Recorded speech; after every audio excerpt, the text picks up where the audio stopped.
Hey, thanks for joining in today. This is a different kind of message. It's not a typical 30-minute message. It's shorter. I just have a few things that we'd love to tell you about today. Today, we're not sitting at Lake Norman High School, and if you were not able to be with us in person at Mooresville Middle School, after you listen to this message, whether it's on Sunday or during the week, if you watch on demand or listen to our podcast, I invite you to intentionally go do something kind for someone else. It can be pushing in a few extra shopping carts when you go to the grocery store. It could be parking at the end of a parking lot and leave the empty spaces that are closer to the door, leave those open for someone else. Have you ever seen the show Sister Wives? I don't know how long it's been out. Apparently quite a while. There's all these different seasons of it. It's getting ready to premiere, or last weekend it premiered the latest season, and there's all this drama about it. I'm a glutton for reality TV trash drama. On Sister Wives. Do you really want to still have a plural family? Sometimes I can't tell. I'm in this bad place with Janelle, and Christine's gone. Don't even know what to do with Mary.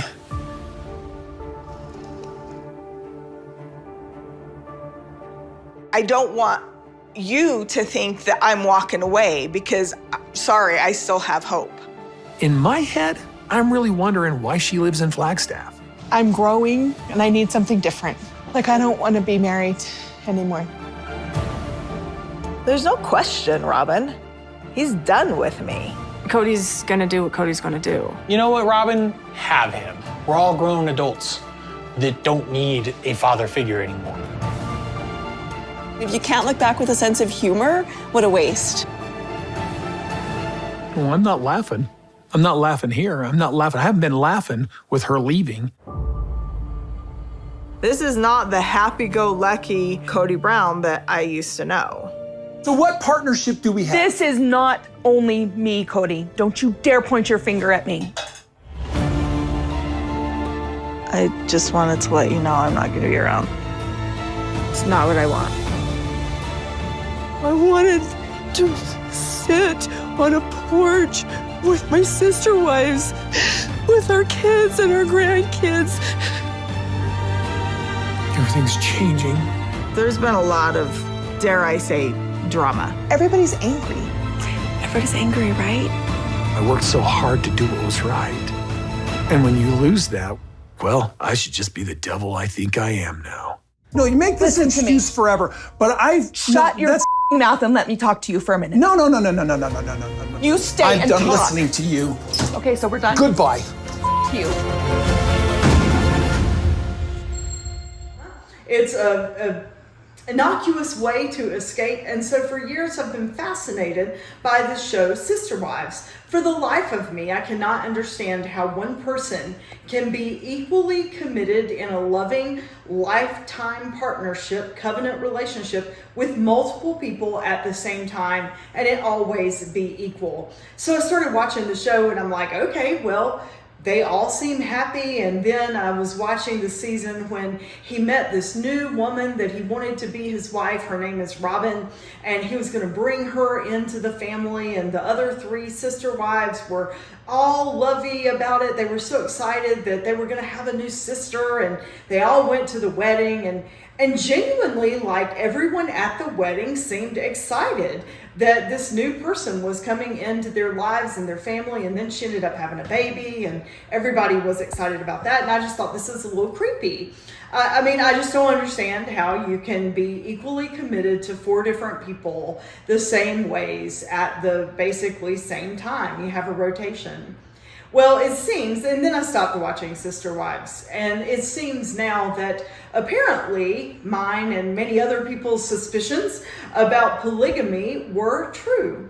You can't be equally as committed and invested with four different people in a lifelong commitment at the same time. And what has happened is, over apparently the last couple of years, the different wives have started to go out on their own and become independent. Like, one is now engaged to a new gentleman. She left polygamy.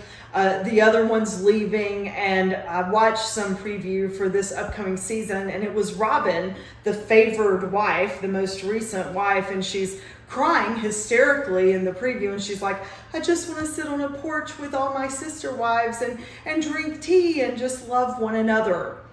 And I thought, well, of course you do, lady. I mean, you were the favored wife. It's easy for you. I've often, like, when I watched that one season, I mean, it was pretty apparent, and I understand it is TV and they, sway you into believing what they want you to believe, but it was pretty apparent that the guy really liked this one wife more than he liked some of the others. And so I was not surprised when the preview for the season where it all falls apart, the favored one is sitting there saying, I have no idea why others aren't happy. I just want it to be this way. It's because she was the favored one. She was on the inside.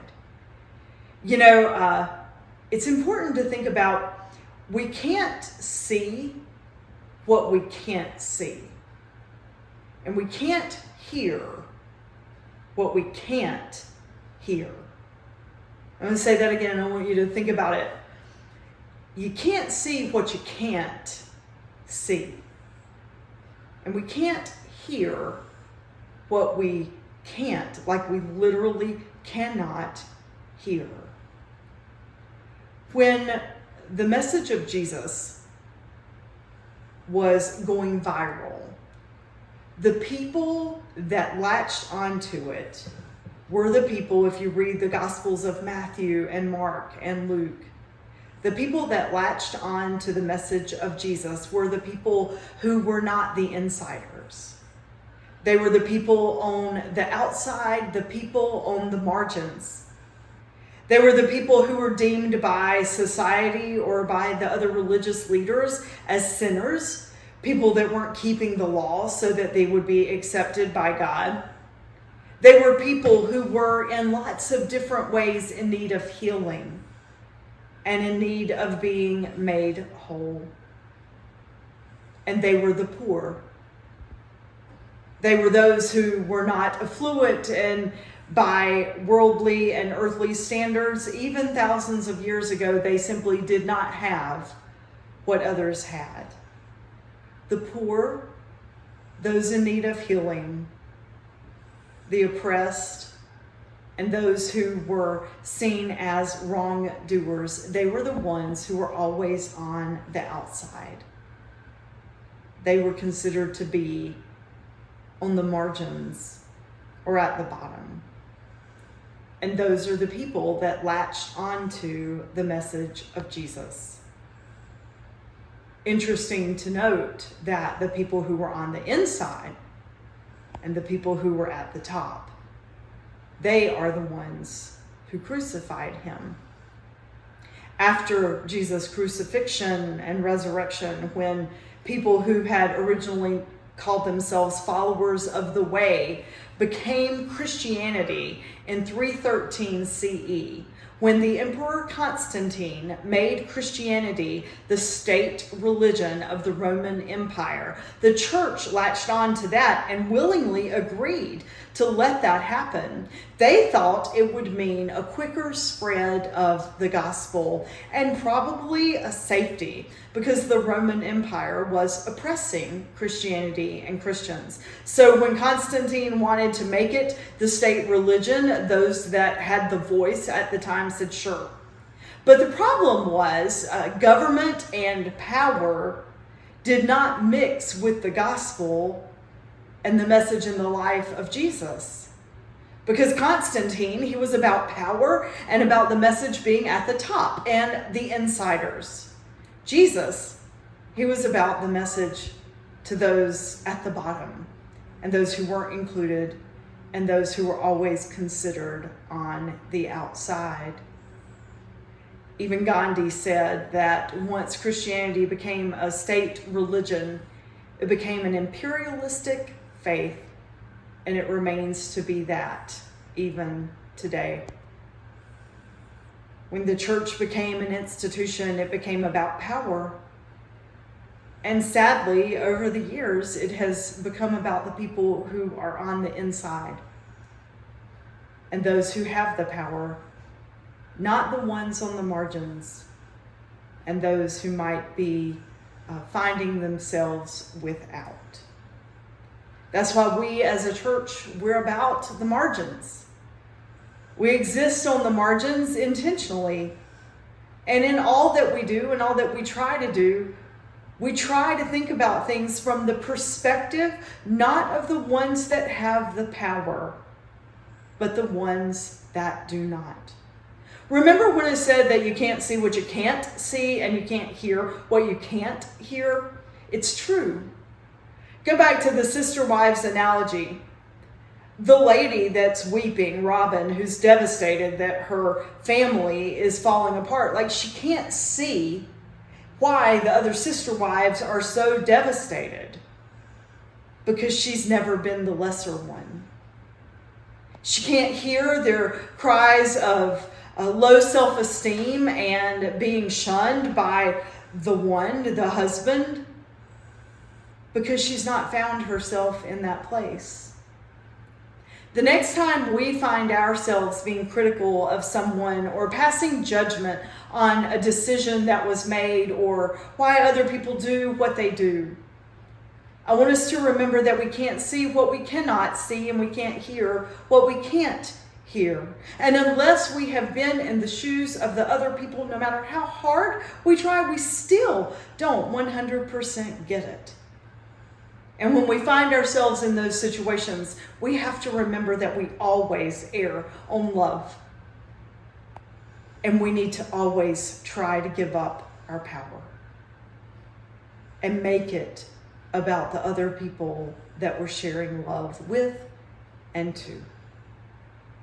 That's why today we're unloading thousands and thousands of school supplies and backpacks and tennis shoes, and it's why we'll work really hard for the next week to help 1,000 kids and their families have a pleasant experience next Saturday so that they can start to school feeling empowered and feeling like they're on equal footing with everyone else. It's a true community event. Yeah, the West Church, like we lead it alongside with Inspire Our Children, but it's about pulling in everyone from the top and the bottom and the middle and us working together to make this happen. If you can't be here, if you can't support the bash in person or whatever, then you know what? As soon as I say amen, I want you to go and do something kind for someone who may not be seen and who may not be heard today. Make a difference with your life. It will change everything. Go in the peace and the power and the love of a Messiah who lived from the bottom. Go in peace. Amen.